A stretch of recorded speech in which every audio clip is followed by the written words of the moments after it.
जी हाँ बच्चों, हम यहाँ आपके लिए लेकर आए हैं क्लास 12 सीबीएसई मैथ्स पेपर का सॉल्यूशन। अगर आपके पास पेपर सेट 3 है और 65/2/3 यह सेट है तो इसका क्वेश्चन नंबर 23 का बी कैसे लगाएंगे फटाफट देख लेते हैं। सबसे पहले देखिए, आपको इस क्वेश्चन को सही तरीके से पढ़ लेना है। If f x is equal to, ये होगा कब, जब x की वैल्यू -3 और -2 होगी या इनके बीच की वैल्यू होगी, तब हम एफ एक्स की वैल्यू ये यूज करेंगे। और एफ एक्स की वैल्यू हम ये तब यूज कर सकते हैं बच्चों जब x की वैल्यू -2 से बड़ा और 0 से छोटा, और 0 भी होगा तो भी हम एफ एक्स की वैल्यू ये यूज कर सकते हैं। Check the differentiability of f x at equal to -2। आपसे सीधा सीधा कहा जा रहा है, आप हमको चेक करके बताइए कि ये जो फंक्शन है ये डिफरेंशिएबल है या नहीं इस पॉइंट के लिए। तो चलिए फटाफट चेक करते हैं। सबसे पहले आपको क्या करना है, सबसे पहले आपको ये देखना है किस पॉइंट के लिए चेक करवा रहा है, x इज इक्वल टू -2 के लिए। तो बच्चों यहाँ पे आपको साफ साफ लिखा है कि भाई मुझे x इज इक्वल टू -2 पर चेक करना है। तो सबसे पहले हम चेक करते हैं लेफ्ट हैंड डेरिवेटिव। जी हाँ बच्चों, तो यहाँ पे हम लिख लेंगे लेफ्ट हैंड डेरिवेटिव। इसका मतलब बच्चों, लेफ्ट हैंड डेरिवेटिव का मतलब क्या होता है कि इसका मतलब ये हो गया कि जैसे फंक्शन लगाया और इस फंक्शन में मैंने यहाँ पे एल भी लगा सकता हूं या फिर डैश लगाकर आप ऐसे लिख सकते हैं -2, ठीक है, -2 माइनस ऐसे लिख सकते हैं, कोई दिक्कत नहीं है, ठीक है। तो ये चीज हमको निकालने के लिए सबसे पहले आपको क्या करना होगा, यानी जो फंक्शन है F dash of x, x की वैल्यू -2 से कम होनी चाहिए।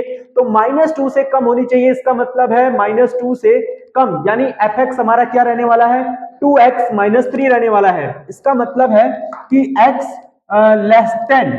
Less than or equal to -2 के लिए जो फंक्शन हमारे पास होगा वो होगा 2x - 3। अब हम इस फंक्शन का बच्चों डिफरेंशिएट करेंगे क्योंकि हमें f डैश -2 माइनस निकालना है।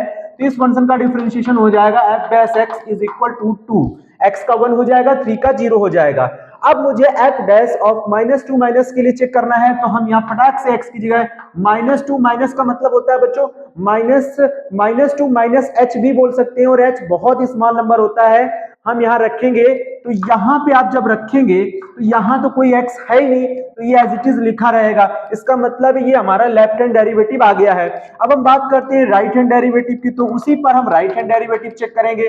तो राइट हैंड डेरिवेटिव का क्या फॉर्मूला है बच्चों, यहाँ लिखेंगे एफ डैश ऑफ -2 पे चेक करना है बच्चों, और प्लस लगा दीजिएगा, यहाँ पर -2 प्लस पर चेक करना है। इसका मतलब है कि भाई x की वैल्यू क्या होनी चाहिए, वो -2 से बड़ी होनी चाहिए बच्चों। तो -2 से बड़ी यानी ये, और इस केस में आप देख सकते हैं x की वैल्यू -2 से बड़ी है तो ये लेंगे, ठीक है। तो फंक्शन हमारा क्या हो जाएगा, f of f x is equal to हो जाएगा x + 1। उस कंडीशन में हम इस फंक्शन का जब डिफरेंशिएट करेंगे तो आप पाएंगे f डैश x, और x का 1 हो जाएगा और 1 का 0, यानी मिलेगा आपको 1। अब हम ये वैल्यू वापस यहाँ लगाएंगे, f डैश ऑफ -2 प्लस पर चेक कर रहे हैं बच्चों। इसका मतलब है यहाँ पे x है नहीं तो हम यहाँ कुछ लगाएंगे नहीं, तो वैल्यू कितना आएगा, 1 आएगा। यानी कहने का मतलब है कि जो LHD है बच्चों वो नॉट इक्वल टू है RHD। यानी कहने का मतलब सीधा सीधा हो गया कि जो फंक्शन होगा fx इज नॉट डिफरेंशिएबल होगा। क्या होगा, नॉट डिफरेंशिएबल होगा बच्चों, ये आपको लिख लेना है, not differentiable at x is equal to -2। इस तरह से आप जो है आसानी से 2 नंबर प्राप्त कर सकते हैं। Thank you.